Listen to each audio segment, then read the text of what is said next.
Je m'appelle Mara Bennett. J'ai 28 ans et, pendant 12 ans, mes parents ont répété à quiconque voulait l'entendre que je simulais mes malaises. Lors de la remise des diplômes de l'école de médecine de ma sœur cadette, Sophia. Mon père l'a enfin dit devant une salle remplie de médecins, de professeurs, de membres de la famille et de personnes de la fondation hospitalière où il travaillait. Sophia se tenait près de l'avant de la salle de réception, portant son épitoche de diplômée. Notre mère, Hélène, posait une main fière sur son épaule. Les flashs des appareils photo crépitaient autour d'elle. Les membres du corps professoral se déplaçaient entre les tables, félicitant les familles pendant que les serveurs portaient des plateaux à travers la foule. Mon père, Martin Bennett, a levé son verre. Il a loué la discipline de Sophia.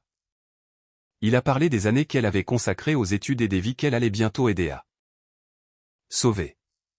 Tout ce qu'il a dit sur elle était vrai. Sophia avait travaillé dur pour ce moment. Puis il m'a regardé directement. Son sourire a changé. C'est le seul enfant qui fera notre fierté. Plusieurs personnes ont baissé leur verre. Quelqu'un près de moi a bougé, mal à l'aise, mais personne ne l'a interrompu. Papa a eu un petit haussement d'épaule dédaigneux. Comme si tout le monde savait déjà ce qu'il voulait dire. Depuis 12 ans, nous devons gérer les épisodes de Mara. Les malaises, les urgences. Ce besoin constant d'attention. Mais Sophia ne s'est jamais trouvée d'excuses. Ma mère fixait la nappe. L'expression de Sophia s'est durcie, mais elle est restée à leur côté. J'ai ressenti la décision familière de disparaître avant que quiconque ne puisse observer mon visage. Pendant des années, j'avais survécu à des moments comme celui-ci en restant silencieuse. En partant tôt et en me disant que défendre ma propre réalité ne me ferait paraître que plus désespéré. Mais cet après-midi-là, il y avait une enveloppe scellée dans mon sac à main. Elle contenait un rapport de spécialiste rédigé 4 jours plus tôt. Je me suis levé. Papa a eu un sourire narquois parce qu'il pensait que mon silence laissait enfin place à une autre crise d'hystérie. Il avait l'air presque content de lui. J'ai traversé la salle de réception et j'ai posé l'enveloppe dans sa main. Lis ceci d'abord. La pièce est devenue si silencieuse que j'ai entendu son pouce gratter le papier en l'ouvrant. Il a déplié la première page. Ses yeux ont parcouru l'entête du spécialiste, puis s'en sont tenus à une ligne près du haut. Le sourire a disparu. Pas effacé. Disparu. Son visage a perdu ses couleurs tandis qu'il tournait la page suivante. Son attention s'est accrochée à quelque chose plus bas. Et pour la première fois de ma vie, j'ai vu mon père avoir peur d'un document. Il n'avait pas simplement appris que mes malaises étaient réels.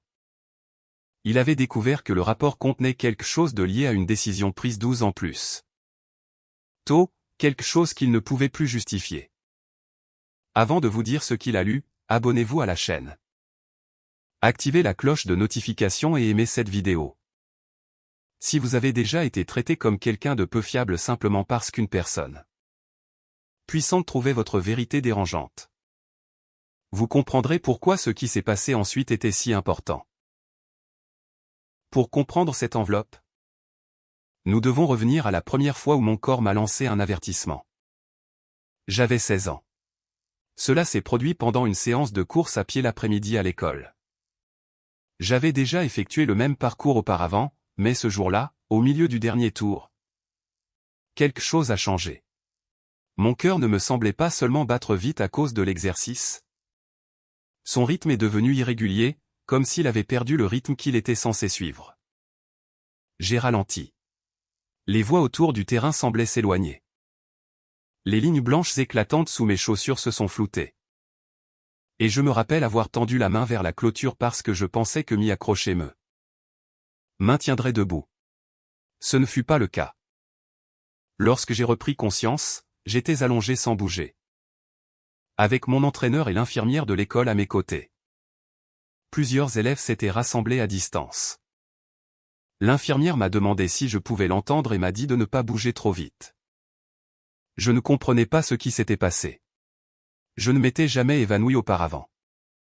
J'avais pris un petit déjeuner. J'avais bu de l'eau. Je n'étais pas blessé et je n'avais pas essayé d'échapper à l'entraînement. L'infirmière a appelé mes parents et une ambulance m'a emmené au service des urgences. Ma mère est arrivée la première. Elle s'est assise à côté du lit d'hôpital en me tenant la main pendant qu'une infirmière fixait des électrodes de surveillance sur ma poitrine. Maman avait l'air effrayée, bien qu'elle n'arrêta pas de me dire que tout irait probablement bien. Papa est arrivé en portant encore son costume sombre de travail. Il a posé au médecin des questions directes sur mon cœur. La déshydratation et la possibilité qu'un danger soit à l'origine du malaise.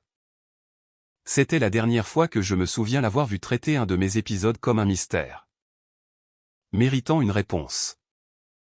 Les premiers examens n'en ont pas révélé. Mon rythme cardiaque au repos semblait normal. Les analyses de sang n'ont pas montré d'explication claire. Au moment où le médecin m'a examiné, mon pouls s'était stabilisé. Et je me sentais gêné par la soudaine banalité de la situation.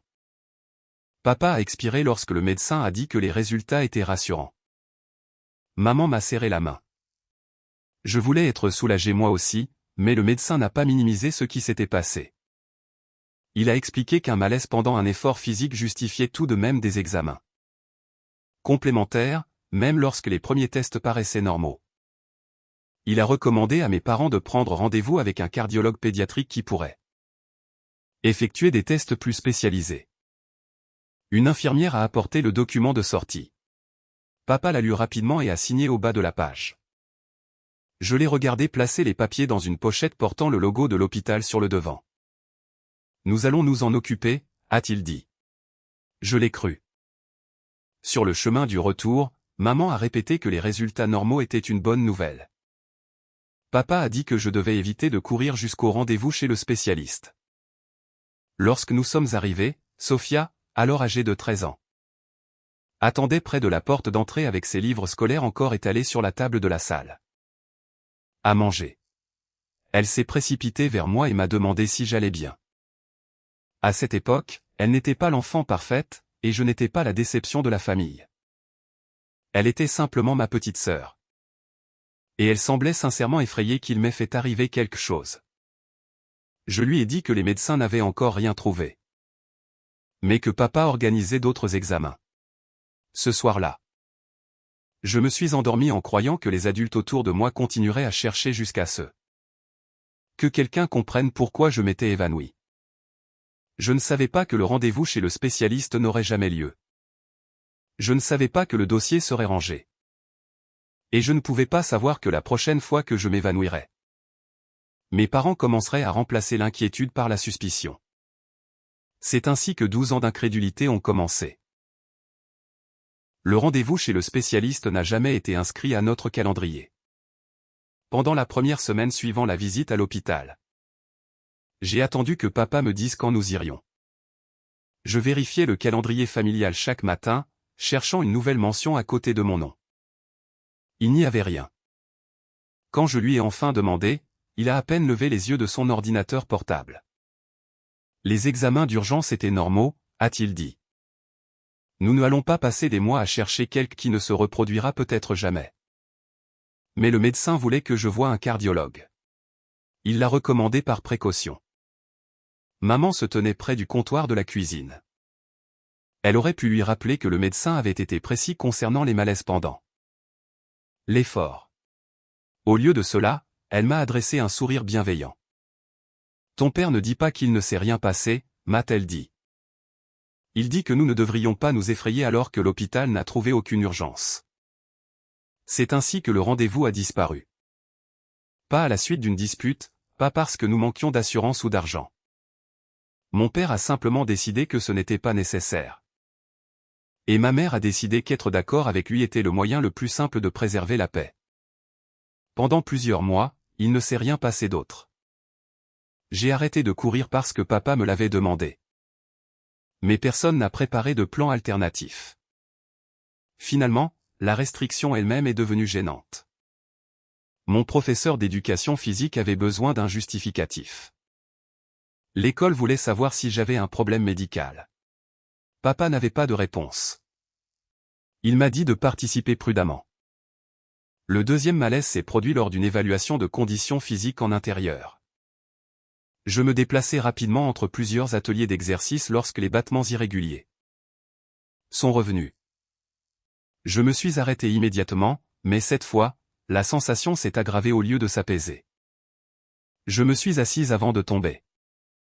Le professeur a envoyé un autre élève chercher l'infirmière, et au moment où elle m'a atteinte, j'étais consciente mais désorientée. Mon pouls avait déjà commencé à revenir à la normale. Maman est venue me chercher à l'école. Elle ne m'a pas emmené à l'hôpital. Dans la voiture, sa peur s'est transformée en irritation. Tu as dit que tu le sentais venir, m'a-t-elle dit. Pourquoi ne t'es-tu pas calmé? J'ai essayé. Alors que s'est-il passé? Je ne sais pas. Elle a serré les deux mains sur le volant. Tu dois nous donner plus d'explications que ça, Mara. Je fixais la vitre du passager.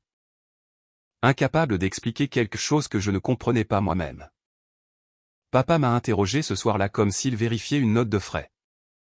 Il voulait savoir exactement ce que j'avais mangé, combien d'eau j'avais bu, combien de temps j'avais dormi, et si quelque chose m'avait inquiété avant l'épisode. Comme je ne pouvais pas donner de cause évidente, ces questions ont changé. Voulais-tu échapper à l'évaluation? Non. Est-ce que les gens te regardaient après que tu as eu ton malaise? Ce n'est pas ce que je demande. La première visite à l'hôpital l'avait effrayé. Le deuxième épisode l'a rendu méfiant. Au troisième, la suspicion était devenue son explication préférée. Cet épisode s'est produit presque un an plus tard. Après que j'ai monté rapidement plusieurs étages pour un exposé à l'école. J'ai atteint la salle de classe. Ressenti la sensation d'instabilité désormais familière dans ma poitrine et essayé de m'asseoir sans attirer l'attention. J'ai tout de même perdu connaissance brièvement. Lorsque papa est arrivé, il n'a pas demandé si j'allais bien. Il a demandé au professeur si quelque chose de stressant s'était produit avant que je ne m'évanouisse. Le professeur a mentionné l'exposé. Papa a hoché la tête comme si cela confirmait quelque chose d'important. Sur le chemin du retour, il a prononcé le mot anxiété pour la première fois. En l'espace d'un an, l'anxiété est devenue de la comédie. Puis la comédie est devenue une recherche d'attention. Finalement, il a cessé d'utiliser un langage mesuré. Il a commencé à dire que je simulais. Maman n'a jamais utilisé ce mot exact au début. Sa version semblait plus douce. Elle disait que je me laissais submerger facilement. Elle disait que j'étais sensible. Elle disait que mon corps exprimait des émotions que je refusais d'aborder. Ces explications étaient plus faciles pour elle parce qu'elles lui permettaient de croire que personne ne m'avait abandonné.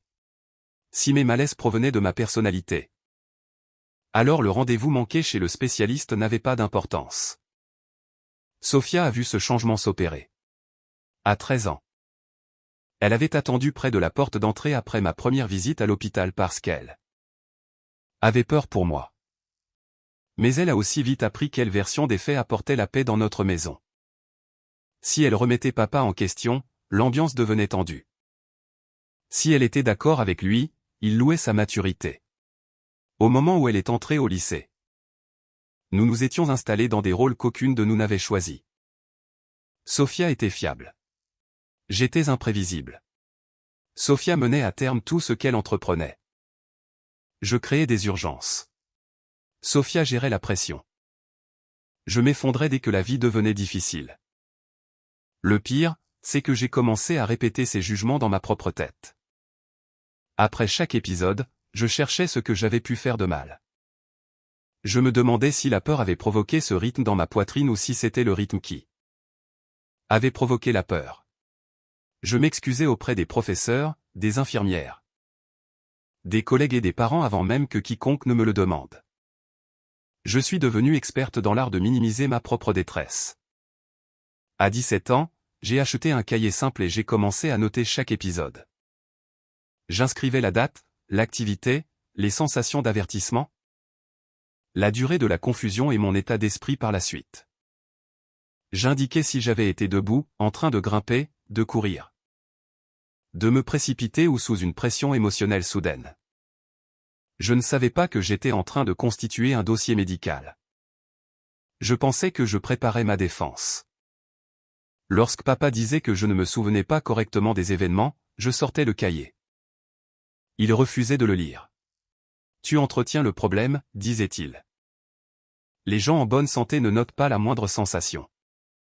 J'ai fermé le cahier et je suis retourné dans ma chambre. Mais j'ai continué à écrire. Au cours des années suivantes, les notes se sont accumulées. Les épisodes n'étaient pas constants. Parfois, des mois s'écoulaient sans le moindre problème. Cette irrégularité est devenue une raison de plus pour mes parents de douter de moi. Ils croyaient qu'une vraie maladie se manifesterait selon un calendrier prévisible. Je n'avais pas les mots pour expliquer que mon corps semblait plus vulnérable pendant l'effort ou une émotion intense. Je savais seulement que j'avais commencé à organiser ma vie pour éviter l'un comme l'autre. J'ai arrêté de participer aux activités qui nécessitaient un effort soutenu. Je prenais les ascenseurs dès que possible, puis je me sentais honteux si quelqu'un le remarquait. J'arrivais en avance pour ne jamais avoir à courir. Lorsqu'une dispute s'envenimait. J'ai appris à partir avant que mon cœur ne commence à se comporter bizarrement. Mes précautions ont réduit le nombre de malaises, mais pour mes parents. Cette baisse prouvait que rien de physique n'avait jamais été anormal. La vie de Sophia a évolué dans la direction opposée. Elle excellait à l'école, participait à des programmes scientifiques et a annoncé lors de sa dernière année de lycée qu'elle voulait devenir médecin. Papa a considéré cette décision comme la preuve de sa force de caractère. Maman a dit à la famille que Sophia avait toujours fait preuve d'une discipline inhabituelle. J'étais fier de ma sœur. Mais chaque compliment qui lui était adressé acquérait lentement un second sens. Sophia ne se contentait pas de travailler dur. Elle travaillait dur contrairement à moi. Elle ne restait pas seulement calme. Elle restait calme malgré le fait d'avoir grandi avec moi. Lors des réunions de famille, papa décrivait mes épisodes comme une partie du fardeau que Sophia avait surmonté. Je quittais généralement la pièce avant que quiconque ne puisse poser de questions. Je suis resté près de chez moi pour l'université et j'ai étudié la gestion de l'information. J'aimais les archives parce que les archives ne changent pas de sens selon la personne qui détient le pouvoir dans une pièce. Une date restait une date. Une page signée restait signée. Une entrée manquante pouvait être identifiée. Vers mes 25 ans, je travaillais comme spécialiste des archives numériques à la bibliothèque publique de Riverton. Le travail me convenait. Il exigeait de la patience, de la précision et la capacité de remarquer des schémas à travers des années d'information. Mes parents le trouvaient insignifiant. Sophia, pendant ce temps, est entrée à la faculté de médecine de Riverton. Papa a payé tout ce que ses bourses ne couvraient pas. Il a assisté aux cérémonies, a rejoint des comités de parents et s'est fait connaître des membres du corps professoral grâce à son travail avec la fondation de l'hôpital. La médecine est devenue une partie de l'identité de la famille Bennett. Mes malaises inexpliqués sont devenus le sujet que personne n'avait le droit d'évoquer.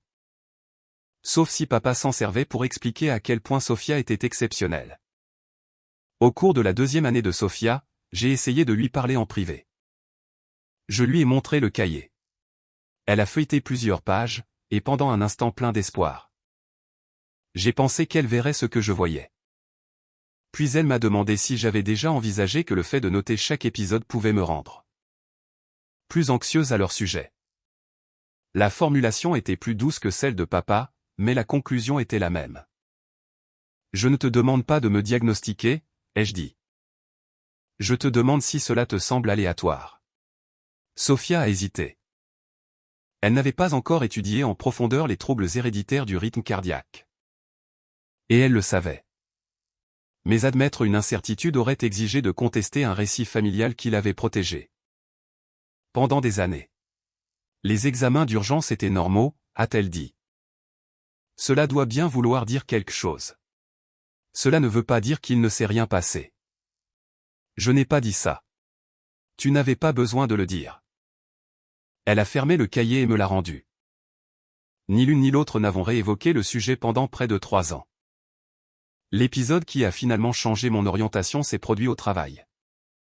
Un ascenseur était temporairement indisponible et j'ai monté 2 étages à pied parce que j'étais en retard pour une réunion. Au milieu du couloir, le rythme instable a commencé. J'ai arrêté de marcher. Un collègue m'a remarqué appuyant une main contre le mur et m'a demandé si j'avais besoin d'aide. J'ai essayé de répondre, mais la pièce s'est rétrécie autour de moi. Lorsque j'ai repris pleinement conscience, j'étais sur le sol avec plusieurs personnes autour de moi et des secouristes en train de me contrôler. Les examens hospitaliers ont de nouveau été sans particularité au moment où j'ai été examiné. Un médecin m'a demandé si j'avais des antécédents d'évanouissement.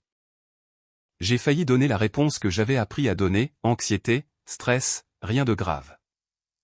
Au lieu de cela, j'ai dit oui, depuis 12 ans.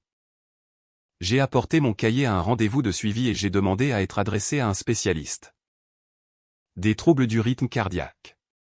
Cette décision me semblait étrangement déloyale. Même à 28 ans. Une partie de moi croyait que chercher une autre réponse revenait à accuser mes parents d'avoir tort. Mais j'étais fatigué de faire passer leur confort avant ma sécurité. Le docteur Léla Akafé travaillait dans un centre autonome du rythme cardiaque à l'autre bout de la ville.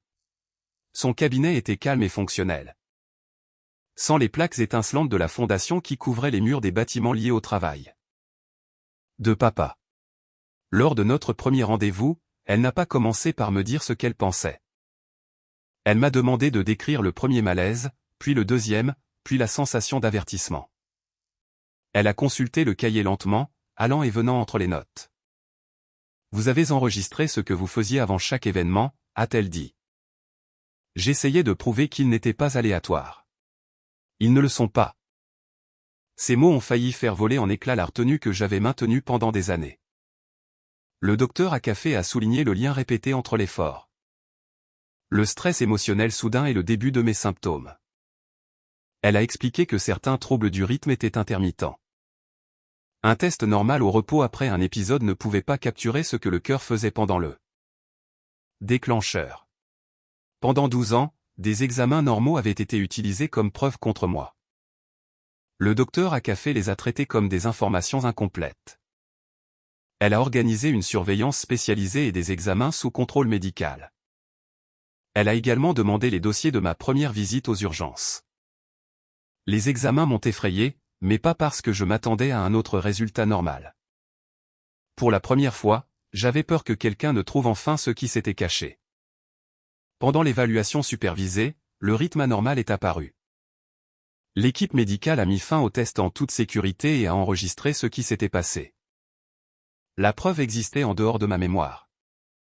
En dehors de mon cahier et en dehors de l'interprétation de ma famille.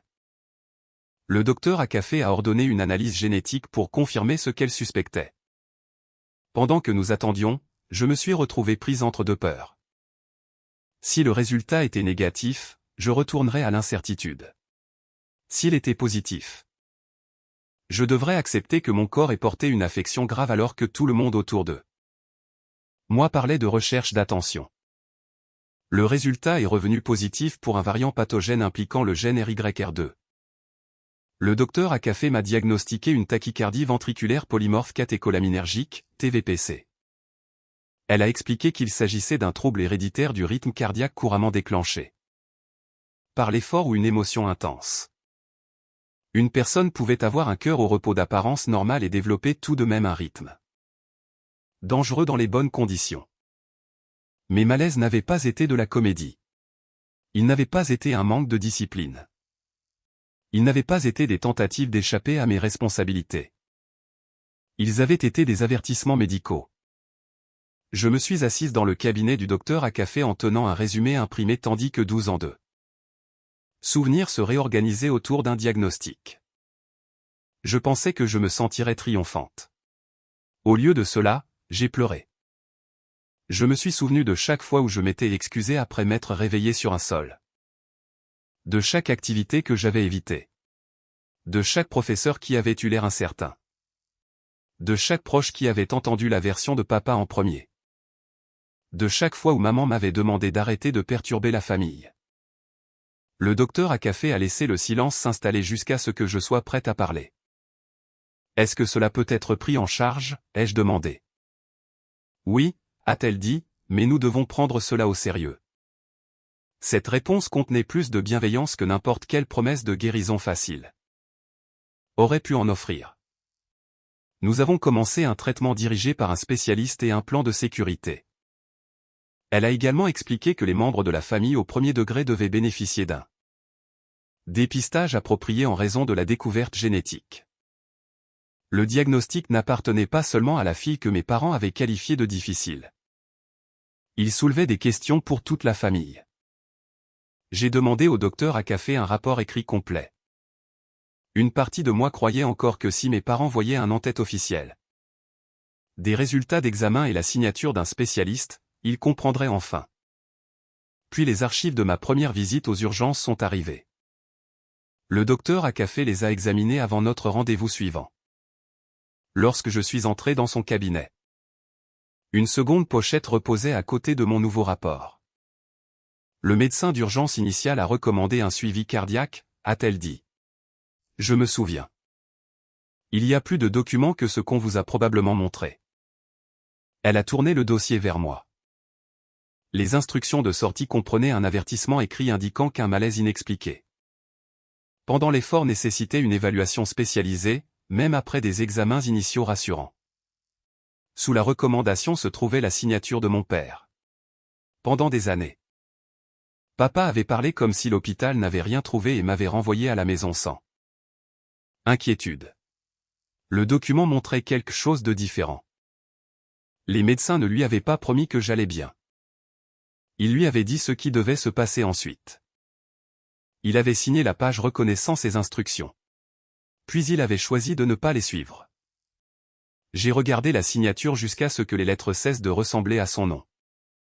Aurait-il pu mal comprendre, ai-je demandé. Le docteur Akafé a répondu prudemment. Je ne peux pas vous dire ce qu'il a compris ou pourquoi le rendez-vous n'a pas eu lieu. Je peux seulement vous dire ce que dit le dossier. Cette distinction importait. Elle me donnait des faits médicaux sans chercher à gérer ma famille. J'ai demandé une copie scellée destinée aux spécialistes, contenant le résumé diagnostique, la confirmation des tests, la découverte génétique, la recommandation de dépistage et les documents historiques pertinents. L'enveloppe n'était pas destinée à devenir une arme. Lorsque je l'ai reçue 4 jours avant la remise des diplômes de Sofia, j'avais prévu de parler à mes parents en privé après la cérémonie. J'imaginais la poser sur leur table de cuisine. J'imaginais papa la lire, devenir silencieux et finir par admettre qu'il s'était trompé. J'imaginais maman s'excuser pour chaque fois où elle m'avait demandé de préserver la paix. Même après tout, j'essayais encore de créer une version de la vérité qui leur ferait le moins de mal possible. La remise des diplômes a rendu cela plus difficile. Maman a envoyé des instructions détaillées sur les heures d'arrivée, les photographies, le placement et la réception familiale. Ces messages me rappelaient sans cesse que la journée appartenait à Sofia. Papa m'a appelé la veille au soir. J'attends de demain que cela reste positif, a-t-il dit. Je vais célébrer Sofia. Pas de drame médical. Pas de disparition au milieu de la réception. Pas de raison d'inquiéter les gens à ton sujet. J'ai regardé l'enveloppe scellée sur mon bureau. Tu n'auras pas à t'inquiéter pour moi. Il a pris mon calme pour un accord. Sofia a appelé plus tard. Je veux que tu sois là, m'a-t-elle dit. Mais elle a soupiré. Papa est sous pression avec les gens de la fondation présents. S'il te plaît, ne le défie pas demain. Sais-tu ce que tu me demandes? Je demande juste une journée paisible. Pendant des années, la paix avait signifié mon silence. Je serai là pour toi, ai-je dit. Ce qui se passera après dépendra de lui. La cérémonie de remise des diplômes elle-même était magnifique. Lorsque Sofia a traversé la scène, je me suis levé avec tout le monde et j'ai applaudi. J'étais fier d'elle. Rien de ce que nos parents avaient fait n'effaçait le travail qu'elle avait accompli. Pendant quelques minutes, nous étions simplement de nouveau des sœurs. Puis nous sommes passés dans la salle de réception. Papa circulait parmi les médecins et les membres du conseil d'administration de la fondation comme s'il organisait lui-même l'événement. Maman s'occupait des photos de famille. Sofia souriait jusqu'à ce que la fatigue autour de ses yeux devienne visible. J'ai gardé l'enveloppe dans mon sac à main. J'avais l'intention d'attendre. Papa a rendu l'attente impossible. Vous savez déjà comment son toast a commencé. Il a loué la discipline, l'intelligence et l'avenir de Sophia. Puis il a transformé la réussite de ma sœur en un jugement contre moi. Lorsqu'il a déclaré qu'elle était le seul enfant qui ferait jamais sa fierté. La pièce a changé d'atmosphère. Ces mots suivants ont ramené les 12 dernières années dans cette salle de réception. Les malaises, les urgences, l'accusation selon laquelle j'avais voulu attirer l'attention. Je me suis levé et je lui ai tendu le rapport. Lis ceci d'abord. Son sourire a disparu lorsqu'il a atteint le diagnostic. Les mots étaient imprimés clairement près du début. Tachycardie ventriculaire polymorphe catécholaminergique confirmée associée à un variant pathogène. Du gène RYR2. Il a lu le résumé 2 fois. Puis il m'a regardé. Qu'est-ce que c'est que ça? Tu sais ce que c'est. C'est l'avis d'un seul spécialiste. Sophia s'est écartée de maman. Papa, laisse-moi voir. Il a tenu le rapport plus près de sa poitrine. Je l'ai regardé tourner une autre page. C'est à ce moment-là qu'il a trouvé les instructions de sortie archivées. Ses yeux se sont arrêtés sur sa signature. Maman l'a vu aussi. Martin, a-t-elle dit doucement. Il l'a ignoré. Le rapport du docteur a café expliquait que le malaise initial lié à l'effort était cohérent avec l'affection confirmée plus tard et que le suivi recommandé n'avait pas été effectué. La page n'accusait pas mon père de m'avoir délibérément fait du mal. Elle n'en avait pas besoin. Les dates, les recommandations et les signatures portaient leur propre sens. Papa a regardé autour de la pièce. Et s'est rendu compte que d'autres personnes regardaient. Cela aurait dû être discuté en privé. J'avais prévu de le discuter en privé. C'est toi qui l'as apporté ici. Tu as évoqué mes malaises. Sa mâchoire s'est crispée. Le service des urgences nous a dit que les examens étaient normaux. Les instructions disent que des examens initiaux normaux n'excluaient pas une cause cardiaque. Nous avons suivi les informations qui nous ont été données. Tu as signé une recommandation pour des examens spécialisés. C'était il y a 12 ans. Tu t'attends à ce que je me souvienne de chaque formulaire? Je me suis souvenu de chaque fois où tu as dit que je mentais. Maman a tendu la main vers le rapport. S'il vous plaît, a-t-elle dit, nous pouvons rentrer à la maison et en parler sans public. Je l'ai regardé. Pendant 12 ans, tu l'as laissé me traiter de menteuse devant cette famille. Aujourd'hui. Il l'a fait devant une salle entière. La confidentialité ne compte pour toi maintenant que parce que les preuves sont contre lui. Sophia a pris le rapport des mains de papa avant qu'il ne puisse s'y opposer. Elle a lu le diagnostic en premier. Puis elle s'est tournée vers la section recommandant une évaluation pour les parents du premier degré. Son expression est passée du choc à la concentration professionnelle. Puis à quelque chose de plus proche de la honte. C'est sérieux, a-t-elle dit. Papa a baissé la voix. Tu n'es pas encore qualifié pour interpréter le rapport d'un spécialiste. Je suis qualifié pour lire les mots et diagnostics confirmés. Sophia, c'est ta remise de diplôme. Je sais. Elle a choisi aujourd'hui pour faire ça. Sophia m'a regardé, puis a regardé l'enveloppe, puis est revenue à notre père. Non.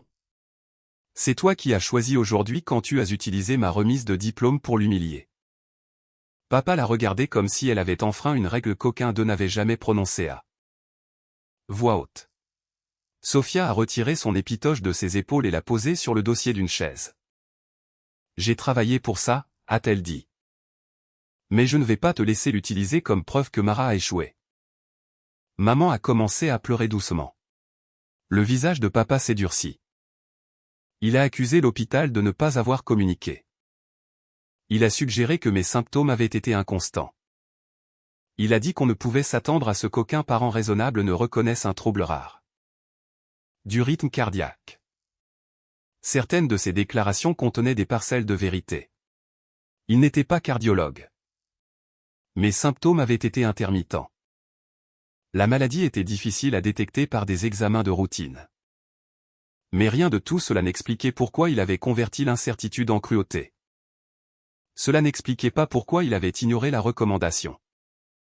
Cela n'expliquait pas pourquoi il m'avait traité de malhonnête après chaque malaise ultérieur.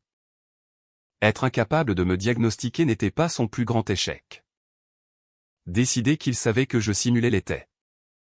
Je ne te demande pas d'expliquer la médecine, ai-je dit. Je te demande de prendre tes responsabilités pour ce que tu as fait quand tu ne la comprenais pas. Papa a croisé les bras. Je n'accepterai pas d'être décrit comme un parent négligent parce que tu as trouvé un médecin qui t'a enfin donné une étiquette. Cette phrase apportait la réponse à la question que j'avais portée jusqu'à la réception. Le rapport pouvait prouver que j'avais un problème médical. Il ne pouvait pas le forcer à assumer ses responsabilités. J'ai repris le rapport des mains de Sophia et je l'ai remis dans l'enveloppe. Je ne discuterai plus de ma santé avec toi, ai-je dit à papa. Tu n'as pas le droit de décider si mon diagnostic est légitime. Et tu n'as pas le droit d'utiliser la carrière de Sophia pour me juger. Mara, a murmuré maman. Je me suis tourné vers elle. Tu savais qu'il y avait une recommandation. Son silence a suffi pour ce moment-là. J'ai pris mon sac à main et je me suis dirigé vers la sortie. Sophia m'a suivi dans le couloir. Mara, attends. Je me suis arrêté mais je ne me suis pas retourné immédiatement. Je suis désolé, a-t-elle dit. Je lui ai fait face. Elle portait toujours sa robe de diplômée. Mais l'épitoge était resté à l'intérieur de la salle de réception. J'ai lu ton cahier, ai-je dit. Tu as vu la tendance. J'en ai vu assez pour les remettre en question. Mais tu ne l'as pas fait. Non.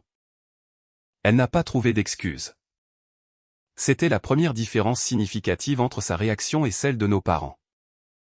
Je ne m'attends pas à ce que tu me pardonnes aujourd'hui, a-t-elle dit. C'est mieux ainsi. Les mots ont résonné de façon plus dure que je ne l'aurais voulu, mais je ne les ai pas retirés. Sophia a hoché la tête.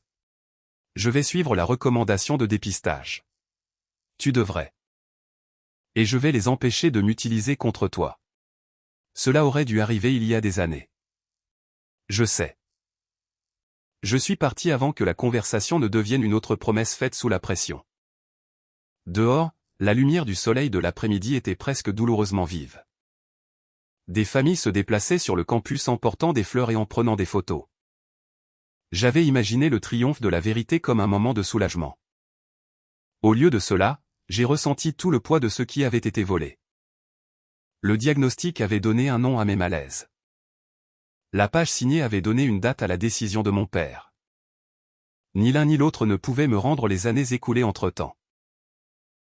Papa m'a envoyé un email ce soir-là. Il ne contenait aucune excuse. Il écrivait que la famille avait agi sur la base des informations médicales disponibles. Il m'accusait d'avoir créé un spectacle public et d'avoir gâché la remise des diplômes de Sophia. Il a dit qu'il discuterait de la question lorsque je serais prête à être raisonnable. Je n'ai pas répondu. Maman a appelé à plusieurs reprises. Quand j'ai enfin répondu 2 jours plus tard, elle a commencé par me demander si je comprenais à quel point papa se sentait humilié. J'ai failli rire. Au lieu de cela, j'ai dit, si ta première préoccupation est son humiliation. Nous n'avons rien à nous dire. Mara, j'essaie de maintenir cette famille unie. Ça a toujours été ta réponse. Je ne savais pas que tu avais un problème cardiaque. Tu savais que je m'évanouissais. Les médecins continuaient à te renvoyer à la maison. Ils ont recommandé un suivi. Ton père croyait. Tu l'as cru parce que c'était plus facile. Elle s'est tue. Je lui ai dit que j'avais besoin de distance. Tout contact futur dépendrait de sa capacité à parler de ses propres choix sans se cacher derrière. Papa. Pour la première fois, j'ai raccroché avant elle. Sophia m'a contacté une semaine plus tard. Elle ne m'a pas demandé pardon. Elle m'a dit qu'elle avait programmé l'évaluation recommandée et qu'elle avait parlé à nos parents. Pour mettre fin à toute comparaison entre nous. Papa l'avait accusé de choisir mon camp. Il ne devrait pas y avoir de camp, ai-je dit. Je sais. Elle a commencé à m'envoyer des messages occasionnels sans exiger de réponse. Elle me demandait comment se déroulait mon suivi médical. mais acceptait que je veuille garder les détails privés. Cette retenue comptait plus qu'une excuse spectaculaire. Pendant la préparation de son internat, elle a réexaminé des cas d'évanouissements inexpliqués avec un regard différent. Elle a reconnu que sa formation médicale l'avait rendue autrefois trop confiante quant à ce que des examens préliminaires normaux pouvaient prouver. Je pensais qu'en savoir plus que la famille signifiait que j'en savais assez, m'a-t-elle dit. Ce n'était pas le cas. Non. Et j'aurais dû faire plus attention. Notre relation ne s'est pas rétablie en une seule conversation. Certaines semaines, nous parlions normalement. D'autres fois, une remarque anodine ramenait des années de rancœur. Lorsque cela arrivait, Sophia cessait de se défendre et écoutait. La confiance est revenue lentement parce qu'elle était partie lentement. Papa est resté le même. Il m'a envoyé une lettre supplémentaire présentée comme une tentative de réconciliation. La majeure partie défendait ses décisions. Il reconnaissait que le diagnostic était réel, mais refusait d'accepter la responsabilité de l'accusation. Il décrivait ses remarques lors de la remise des diplômes comme de la frustration accumulée au cours d'années de stress familial. J'ai renvoyé la lettre sans répondre. Reconnaître le diagnostic tout en me blâmant pour sa cruauté n'était pas assumer ses responsabilités. Plusieurs mois se sont écoulés avant que maman ne me demande de la rencontrer seule. Elle est arrivée sans papa. Pendant la majeure partie de mon enfance, j'avais interprété sa douceur comme de la bonté. Assise en face d'elle ce jour-là, j'ai compris que la douceur sans courage pouvait tout de même causer du tort. Elle a posé ses mains l'une sur l'autre sur la table. J'ai besoin de te dire quelque chose sans te demander de me réconforter, a-t-elle dit. J'ai attendu. Après ton deuxième malaise, je me suis demandé si Martin avait tort. Ma gorge s'est serrée. Pourquoi n'as-tu rien dit? J'avais peur de ce que cela signifierait. Il était tellement certain. Les examens étaient normaux. Et chaque fois que j'envisageais d'insister pour un autre rendez-vous, je me disais que nous te rendions plus anxieuse en nous focalisant dessus. Tu m'as laissé croire que je ne pouvais pas avoir confiance en moi. Oui. La réponse était calme mais directe.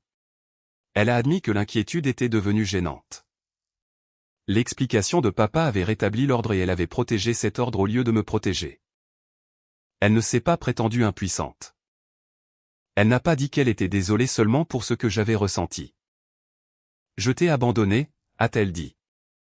Je ne peux pas te demander d'oublier ça parce que je l'admets enfin. Son aveu avait de l'importance. Il ne réparait pas tout. J'ai accepté un contact limité assorti de limites strictes. Elle ne pouvait pas négocier. Elle ne pouvait pas discuter de mes soins médicaux avec papa. Elle ne pouvait pas transmettre de messages de sa part. Elle ne pouvait pas demander à Sophia ou à moi de restaurer l'ancienne image de la famille. Maman a accepté les conditions. Seul le temps dirait si elle les respecterait fidèlement. Ma vie médicale s'est poursuivie en dehors du conflit familial. Le docteur Akafé a ajusté le plan de prise en charge en fonction de mes résultats de suivi. J'ai appris à traiter les symptômes comme des informations au lieu d'échecs personnels. Je me suis muni d'une carte d'identification médicale et j'ai veillé à ce que les personnes concernées au travail sachent ce qu'elles devaient savoir. Pendant des années, j'avais caché les signes d'avertissement parce que j'avais peur d'être jugé. Maintenant, je comprenais que la confidentialité et la honte n'étaient pas la même chose. La confidentialité était un choix. La honte m'avait été imposée. Je suis retourné à la bibliothèque universitaire et j'ai poursuivi le travail que j'avais bâti pour moi-même. Les mêmes qualités que mon père avait méprisées, la précaution, la rigueur documentaire. L'attention aux détails avait contribué à me conduire à la vérité. Le journal des symptômes est resté dans mon bureau pendant encore plusieurs mois. Au début, je l'ouvrais fréquemment. Je relisais les anciennes notes comme pour vérifier si le diagnostic s'appliquait toujours à l'adolescente effrayée qui les avait écrites. Finalement, je n'en ai plus eu besoin. La dernière fois que j'ai consulté le rapport du spécialiste, j'ai remarqué que les pages ne me faisaient plus trembler les mains. La première page nommait la maladie. Les pages suivantes documentaient les examens. Près du dos se trouvait l'ancien formulaire de sortie portant la signature de papa. Pendant un certain temps, cette signature avait semblé être l'élément le plus important de ma vie. Elle prouvait qu'il avait été averti. Elle battait en brèche l'histoire qu'il avait racontée sur moi. Mais je ne voulais plus que mon avenir soit organisé autour de la preuve de ce qu'il avait fait. J'ai placé le rapport dans mon dossier médical, à côté du journal des symptômes. Puis j'ai fermé la pochette. Ma carte d'identification médicale est restée dans mon portefeuille parce qu'elle me protégeait. Le rapport est resté dans le dossier parce qu'il guidait mes soins. Ni l'un ni l'autre n'existait pour convaincre mes parents. Pendant 12 ans. J'avais cru que la phrase la plus importante que je pourrais entendre était qu'ils reconnaissent avoir eu tort. Le diagnostic m'a appris quelque chose de plus important. Mon corps avait dit la vérité bien avant que quiconque ne la croie. Et maintenant, moi aussi.